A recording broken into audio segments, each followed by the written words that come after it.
Press star and hex. Key in your admin password. Press hex. Go in the setting.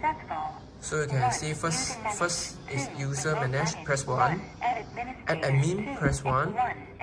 Okay. Register the password and fingerprint and card is press 1. Okay. After that you just press hex. After that you can see we just key in your password first.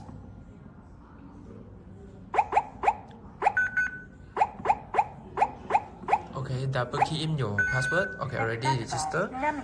If you want to register your card, you're just using your RFID card and tap here. Already successful. Okay, after that you want to register the fingerprint. Put 5 times the fingerprint.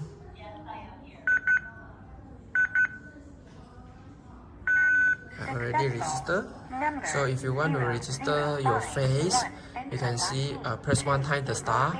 After that press 2 face ID and press again the star.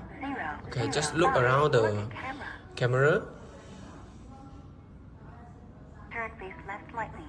Turn face right slightly. Look down face slightly. Look up face slightly. Okay, already registered. So another one, if you want to register the palm, press 3. Okay, press hex. Okay, just put your palm in front your camera like 20 cm. Okay, after that you just need to move in or move out. Okay, successful, already successful.